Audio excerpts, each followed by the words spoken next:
This story is a metaphor for climbing the corporate ladder, and you may be thinking that the rollerblades are a little goofy. But just last year, people were selling other people digital copies of monkeys to try and get ahead. So, rollerblades are really not that far-fetched. And who doesn't like a little speed in their life? So, rollerblades it is. But just remember that everyone struggles to get job interviews, so try not to get too discouraged. Good luck!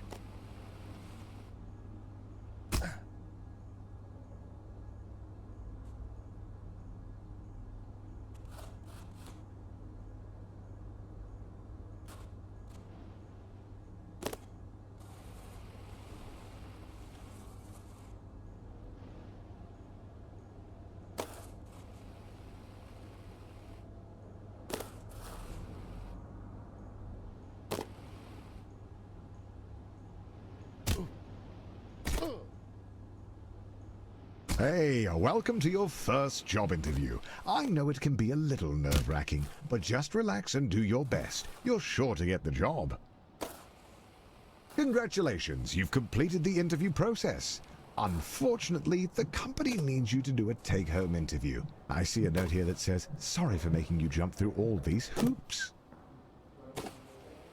Oh, yeah. So the company just needs one more interview. The note here says, "Last one, we promise." And to ignore the hoops on fire. That's just a technical bug in their hiring system. There it is, the offer letter. You grab the letter and read it out loud.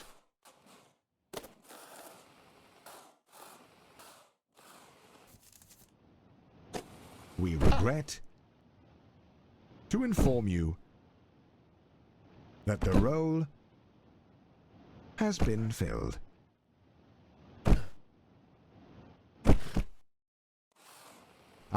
Going back to square one always stings, but you're not alone. This happens to everyone at some point in their lives. Luckily, your mom says that your Uncle Gerald has a friend who can hook you up with a job at their warehouse. I know it's your birthday, but the company saves money when the new hires do their training on Saturday nights. So it's time to get to work. Congratulations on completing your training. Go home, get some rest. Tomorrow is your first real day at work.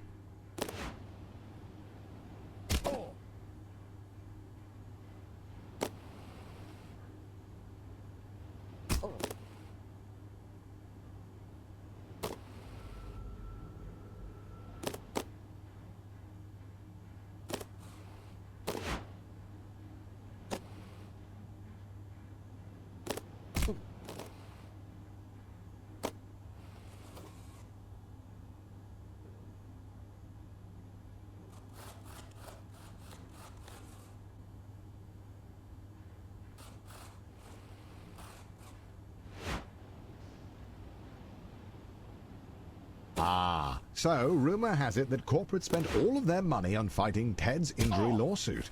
So they've thrown you a pizza party instead, which, according to your boss, is arguably better. But don't worry, a manager's position has opened up, and that comes with a pay raise.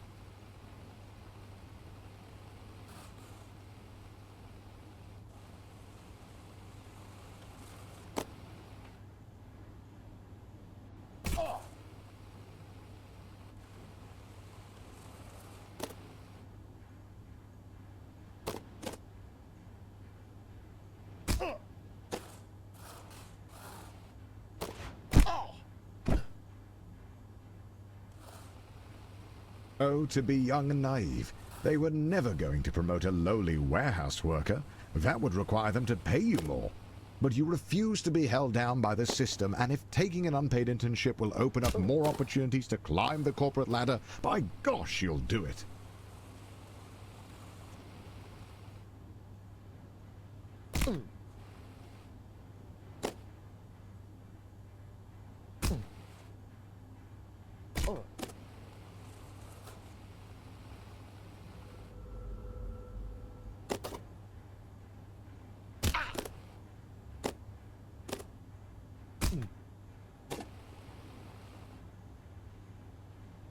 Your mom walks into your room with a letter.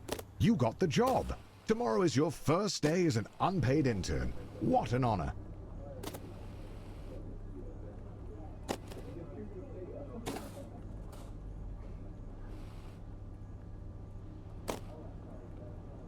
Some would be discouraged knowing they only got the job because their obsession with rollerblades makes them the ideal candidate for grabbing coffee. But you're a little discouraged as well.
Congratulations, you've finished training. Now the real work begins.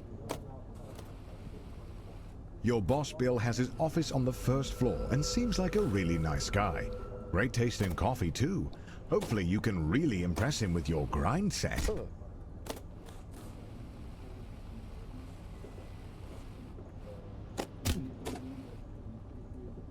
At the all-hands meeting, your boss Bill announces that you've been chosen for the in-house interview, which, according to him, is just a bunch of softball questions since it's really more of a formality than anything.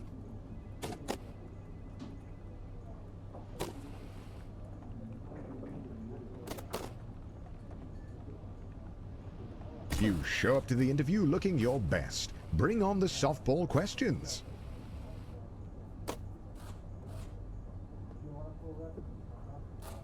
Question 1. What's your biggest weakness? Question 2. Where do you see yourself in 5 years?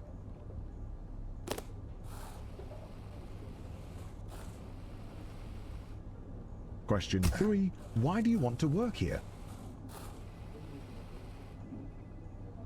Last question. Calculate the IBNR estimate for the last fiscal year using a credibility-weighted combination of the Steinert, Bullman, and chain ladder methods given a selected credibility factor of 0.6.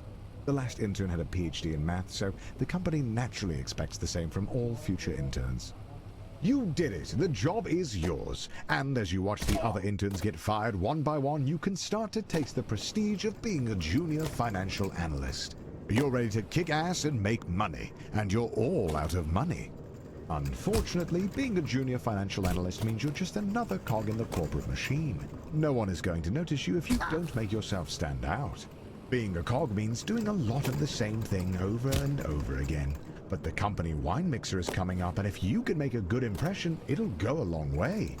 Oh, the company wine mixer, a chance to meet middle management, impress them with your firmest handshake, and laugh together at the financially illiterate.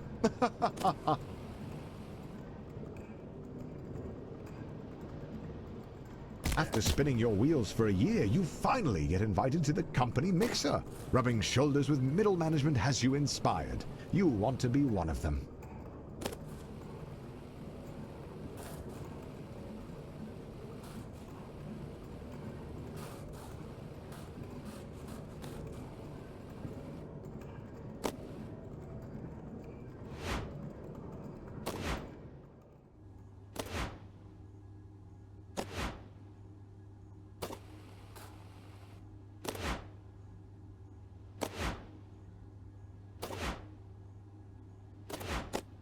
Finally, the company opens up a single middle management position. All you have to do is beat the rest of the applicants and the job is yours. The bumpers are a metaphor for the other applicants.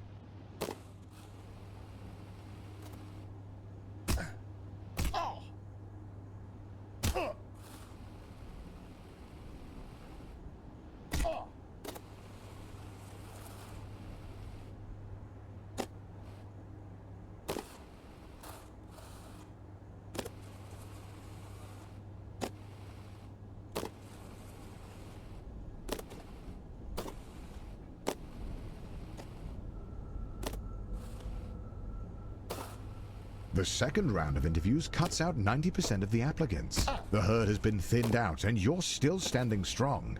Wait, somehow Ted is in the running? When did he get a job here? It doesn't matter. Just stay focused and get that job.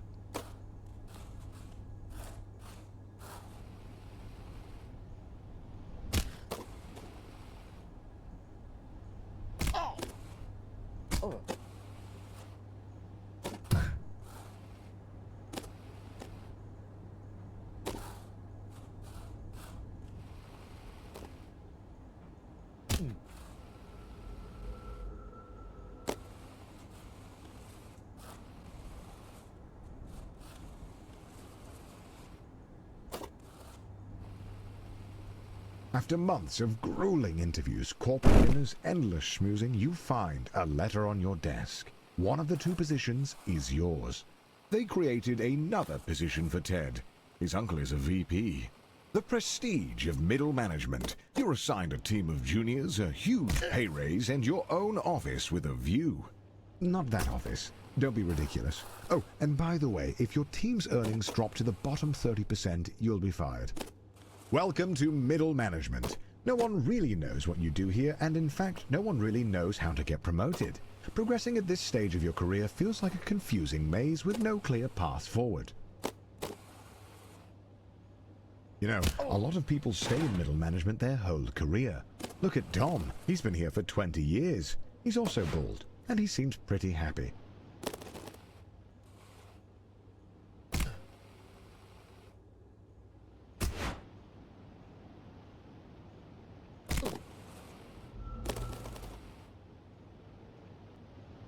You ask your boss about career advancement, but he tells you that with the current budget, you'll have to put a pin in it until after they can get their ducks in a row trying to accelerate profits and maximize shareholder value in the long term. But if you wanted to, you could double-click on the issue to circle back in a month to drill down, but really not to try and boil the ocean to get this figured out, and to let the work for you. Ted's uncle and former VP has started his own firm and is aggressively poaching employees. It may only be a matter of time before you get an offer, but your boss has been hinting that you're up for a promotion, so it might be a tough decision.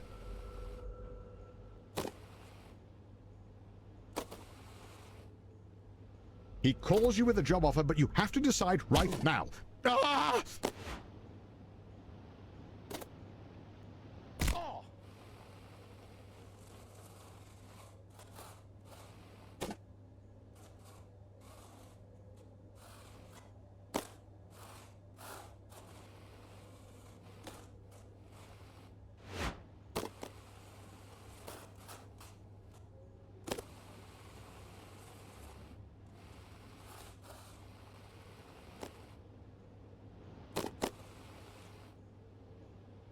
You thought getting this promotion was performance-based, but it's not.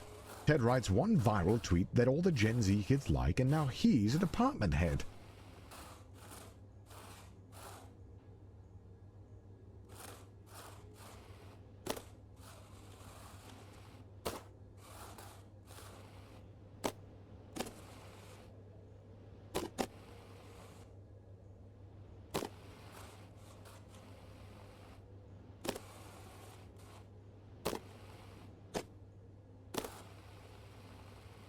You hear about the Doinkler portfolio. Two VPs have used their insider trading knowledge to invest a ton of money into it, but it hasn't taken off. You could take it on, but 3 other managers have been fired trying to make it work.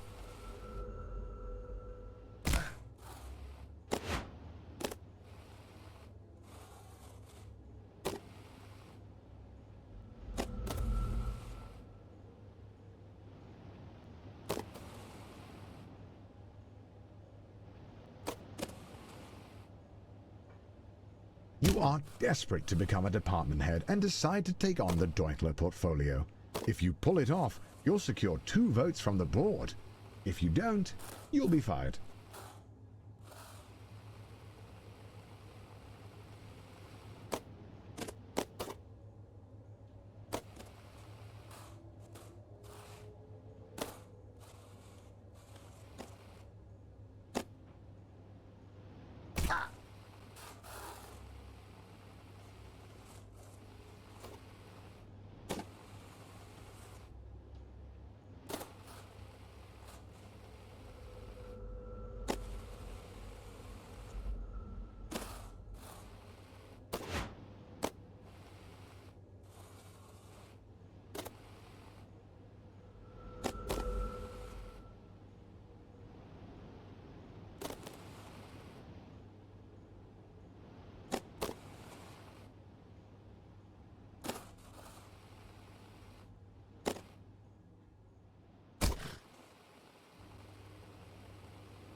You did it! You pulled off the Doinkler portfolio, you crazy son of a gun. Unfortunately, the vote is tomorrow, and you're 1 vote short. Looks like it's better luck next time. You're still convinced that being a full-time YouTuber is for absolute degenerates, but he was such a class act that it was enough to sway the vote. You are the new department head. Welcome to upper management. You're making more money than you could ever have dreamed of. You drive a fancy car, fancy blades, fancy suit, but if you thought that you would be working less, you'd be wrong. If you aren't constantly pushing ahead, you're likely to fall.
Rumors are swirling that a rival company's leadership team is under investigation for embezzlement.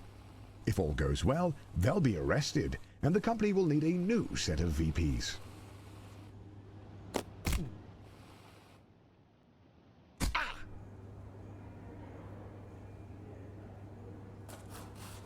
The FBI sweep the whole leadership team into prison, just as you thought. They need a new VP. And as the first candidate to apply without a criminal record, you're instantly chosen. They don't even look at your resume.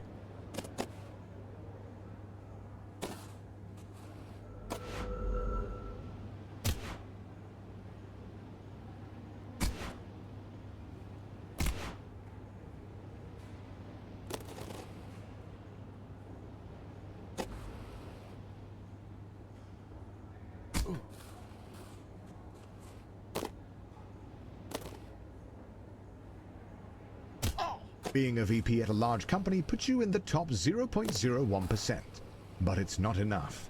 The goal is and has always been to be CEO. You have no idea how, but all you know is that you need to keep grinding.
You spend half of your salary on flying a board member to Wimbledon.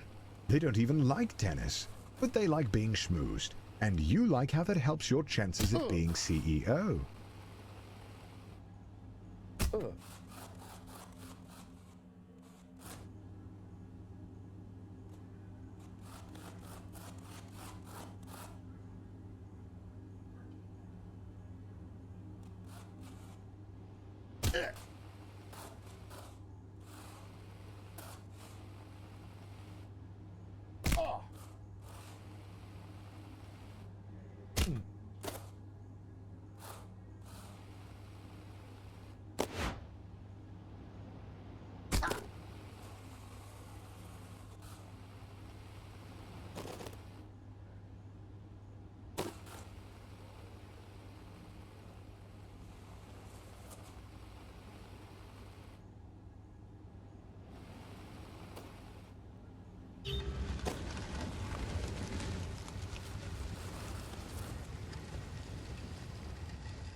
The economy is in a downturn, and the company is losing money hand over fist, except for your department.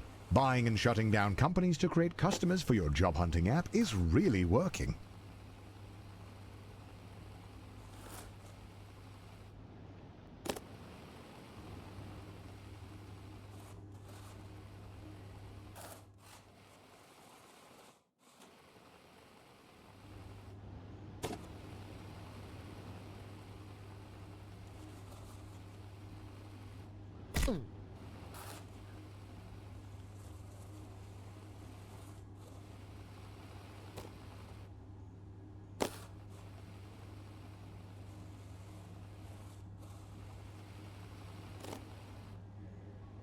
The CEO of your old company is considering retirement. There's only room at the top for one, but now's your chance.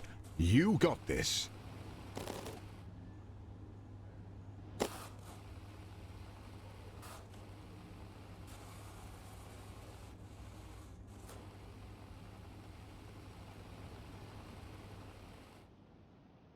Just before the CEO of your old company retires, he gets arrested for embezzlement.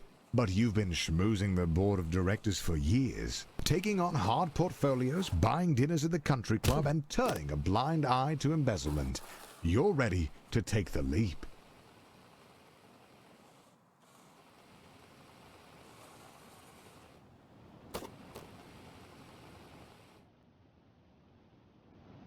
All of your hard work has finally paid off. The board of directors have voted, and you are appointed the CEO. The journey is over. There really is nowhere else to go. Congratulations on beating Get to Work.